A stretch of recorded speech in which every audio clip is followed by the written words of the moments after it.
What's up, guys? This is Cal, and this is a very important video. This is actually going to be my E3 opinions and thoughts, the conferences. I want to evaluate them and share my opinion, about the games, because E3 is a very important time of the year for us gamers.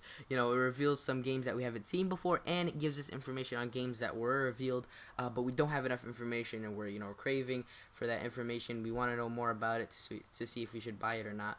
Now, one big thing that really impressed me was the Ubisoft conference. It probably is my favorite one, just because of their few games that they have. I'm an Assassin's Creed fan, and Assassin's Creed 3 looks really nice, and I'm looking forward to it actually, and I can't wait for Assassin's Creed 3 to come out. Watch Dogs is another really nice game, and I will put a link in the description for that trailer because it's a really nice game, and I'm actually looking forward to that as well. Far Cry 3, I'm not into the Far Cry 3 series, but it was a nice game as well. And another big one, which is a shooter, is Splinter Cell Blacklist. So those big four were kind of what made Ubisoft what it was, or gave it its status against all the other conferences. Now, EA, what really impressed me with that was Dead Space 3, Crysis 3, and also they introduced a new system for Battlefield, which is actually Battlefield Premium. It's kind of like Call of Duty Elite. It's actually very similar. You get free DLC for $50 a year. And for Microsoft, it's actually Black Ops 2. Black Ops 2, of course, Call of Duty is my biggest priority. I'm a Call of Duty fan, so I'm really looking forward to Black Ops 2. Just the demo really impressed me. Where you can control, you have the Overwatch mode, and also I'll give you guys the campaign. There's actually two demos. I'll put the links to them. There's the gameplay demo, and then there's one where it's like sort of like a storyline demo.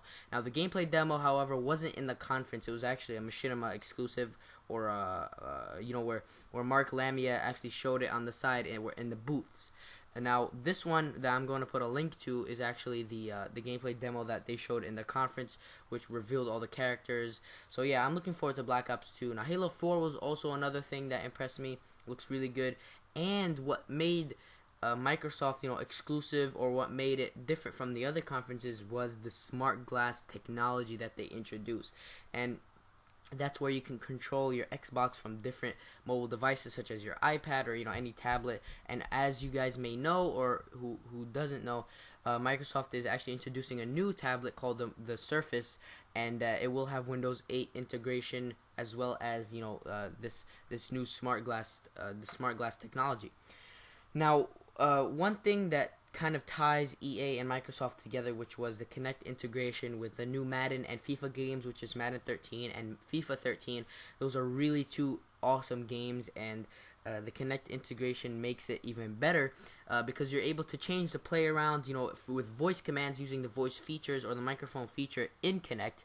You're actually able to do voice commands to change around the play, to sub out people, depending on the situation. That's really nice. It's going to be more immersive, more realistic, and you're going to feel like you're more into the game because of this new feature. Now, with Sony, what impressed me was how they focused a lot on Vita, but also they made a lot of new exclusives. Now, the difference between Sony and Nintendo, really what they focused on mostly was just the Wii U. There wasn't really too many exclusives except for one, which was Batman Arkham City Armored Edition, which is only going to be for the Wii U. It's a Batman game for it. As well as Assassin's Creed 3, which will be coming out for the Wii U, but that's not really an exclusive. Now Sony, however, they have Assassin's Creed 3 Liberation for the Vita, which is its own Assassin's Creed game, and Black Ops Declassified for the Vita exclusively, solely made for the Vita. So the Vita is gonna have two games only for it. So that's gonna kind of make some people want to get the Vita, just for that extra, the extra bonus, I guess, because the Vita has a lot of perks to it, has a lot of advantages, and it's something that you would want to get. Now, also God of War will be coming out for the PS3 and Vita. That's also something that kind of interested me. I like God of War. Even though I don't play it, I'm not a PS3 guy, but I have friends that tell me about it. I've watched a few videos. So God of War looks like a really nice series, and I'm glad to see it actually return to the PlayStation. Now, for Nintendo, let's get back to that a little bit. The thing is that they just really and what disappointed me with the Nintendo, they really, they just focused on the Wii U, even though it's kind of innovative.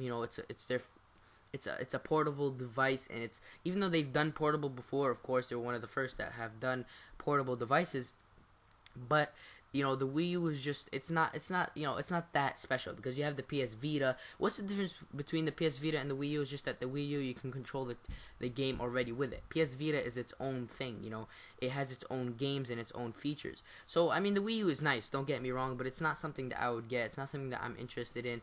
But I'm kind of disappointed with Nintendo because they focus too much on it. They should focus more on games, even though they make new games for the Wii U, but they should focus on games in general, like Nintendo brands, Nintendo names. They should focus more on that more, I guess. My favorite games actually would have to be, like I said before, Black Ops 2, Watch Dogs, and Assassin's Creed 3.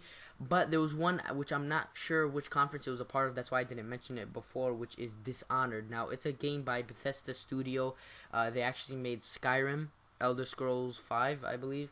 And yeah, so Dishonored looks like a really nice game. It's where you're a bodyguard of a princess or a certain a leader. Not a princess, an empress, yeah. An emperor, which is a female emperor. That's what an empress is. So yeah, it looks really interesting. You have spells. You're one of the very few in the world that are able to cast these certain spells, and you're her bodyguard. And then things happen, and you just kind of have to rescue her and stuff. I didn't really look into the storyline, but it's really nice.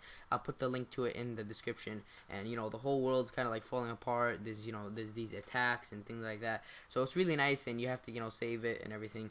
So you have spells and swords and crossbows. So yeah, thanks guys for watching. I hope you enjoyed the video. Make sure to comment, rate, and please guys give me a like. It helps me out a lot. And subscribe if you haven't already. Peace.